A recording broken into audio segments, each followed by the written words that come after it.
Magandang araw mga kaibigan. Bigyan natin ng reaction, opinion ngayon itong post ni Il Checa. Pahayag ito ni dating Itbulaga actor Anjo Iliana sa pangako ni Senator Tito Soto nung kampanyahan pa. Yung ibibigay daw niya yung sweldo niya lahat sa mga nangangailangan. So title, maglabas na lang kayo ng resibo. Ito ang hamon ng dating host ng Eat Bulaga na si Anjo Iliana kay Senator Tito Soto na maglabas ng resibo bilang patunay na totoong binibigay niya nito ang kanyang sweldo sa mahirap na mag-aaral tulad ng kanyang ipinangako noong kampanya. Tandang-tanda ko ito. Talagang sinabi niya ito. Sabi ko, wow naman.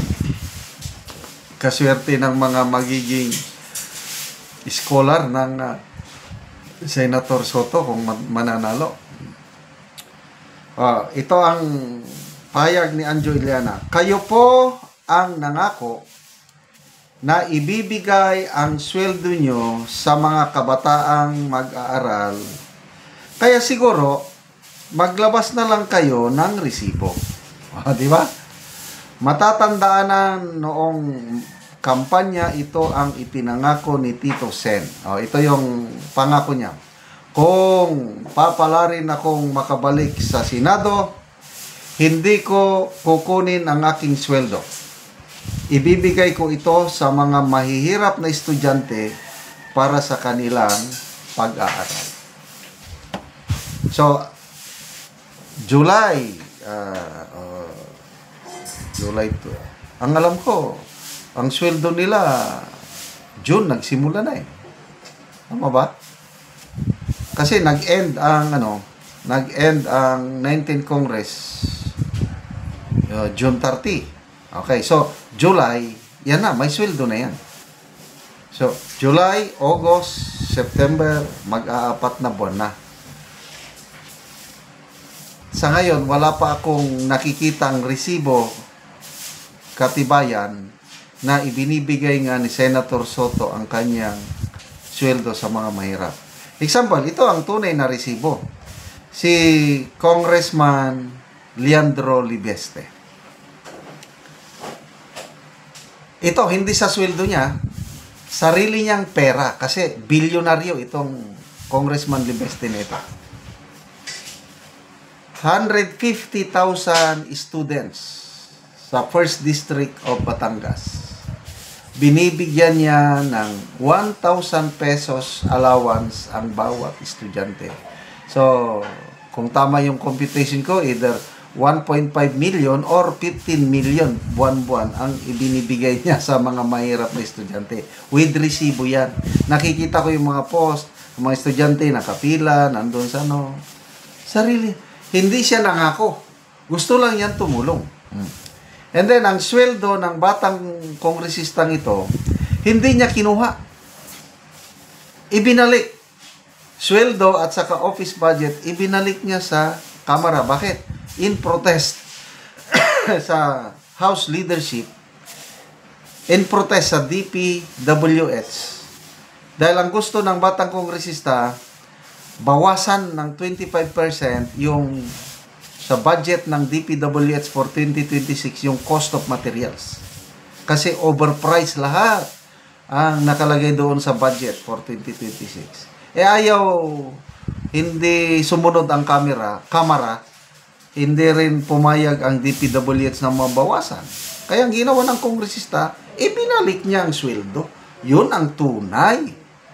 Pagdating dito kay Senator Tito Soto, sana nga maglabas ng resibo. So, paanong resibo? List of names siguro. And then, picture. Ganun ba? Ipakita na totoong may mga beneficiaries.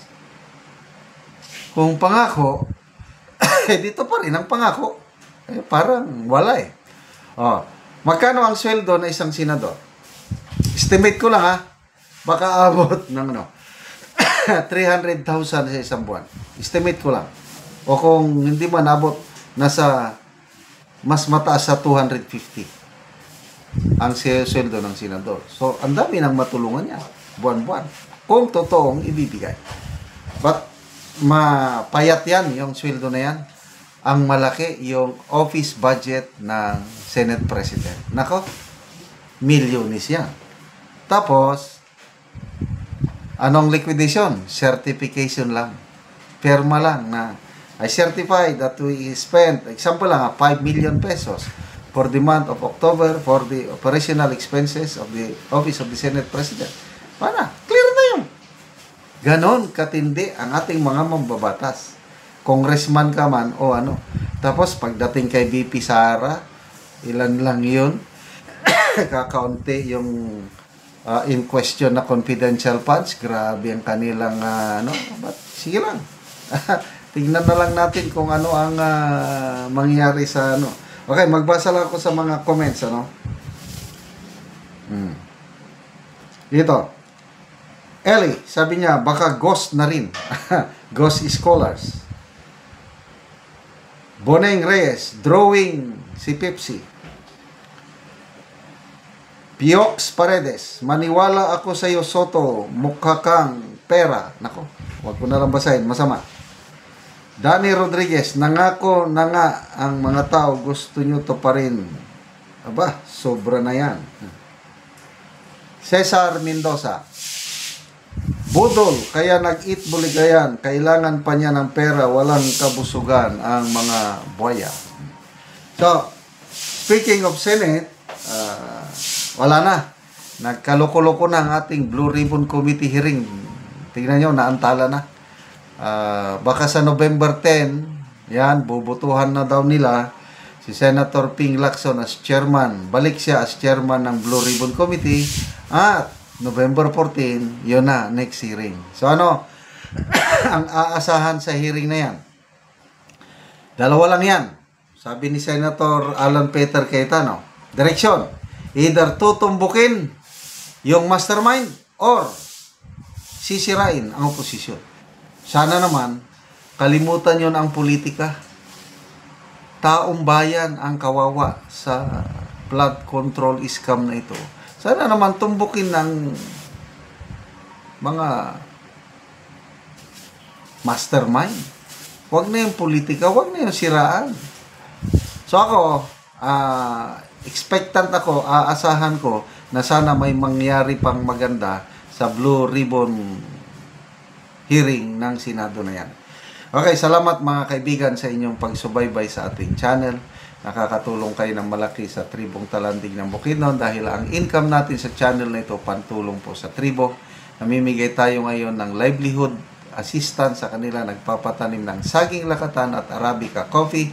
Namimigay din tayo ng libreng yero at pako para makapagpatayo ang tribo ng mas maayos na tirahan. Panoorin nyo ang video na ito. Sila ang natagaan og yero. O nagyod ka nang abot na gid ang ilang yero. Sa kandil. Ari rugdong, ani man di sa kandil now, naka-plaster sa kandil. Karot abot na gid ang yero sa tabangan og sin. Ug mag-atop na ni sila karon.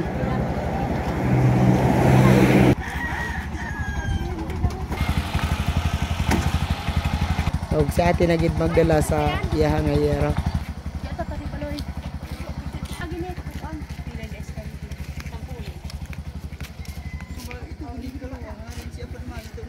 O karon mo na ni ang kadako sa buslot sa balay ni ate. Mo na ni ang natagaan na mo og yero. So karon makakatop na gid ni sila. So data na gid kayo ang ilang yero. O karon te pila na day ni katuig ang inyong balay nga inanin ang itsura sa inyong yero. Kapi na gid na pulo na ana ni sa ika 13 ka tuig. 13 katuig na. Oo. Oo. Nga naman ti sa kadugay na sa inyong ero, inaana nakadako ang buslot, nagantos na mo sa ulan. Nga naman ti nga wala mo nakaatop o nakapalit og lain nga ero. Kuan lagi kanang lisod lagi ang mga panginabuhian dito ra kutob sa pagkaon, na mga estudyante. Kuan na lang na disipsipan na lang na lagi og atop sa kanang silopin. Sako aron lang gid nga masarbar sa ang ulan. Na basta nagpasalamat gid ko nga na ay tao nga gihikap sa Ginoo ang iyang kasing-kasing nga naka-avail mi sa iyang tabang. Dako gid kay akong pasalamat og Ginoo na gid ang magbalo sa tanan. Oo. Pila day kabuk imong anak te? Kuan ni unom. Unom na imong anak. Oo, so salamat kayo te. Sige, salamat pud kayo.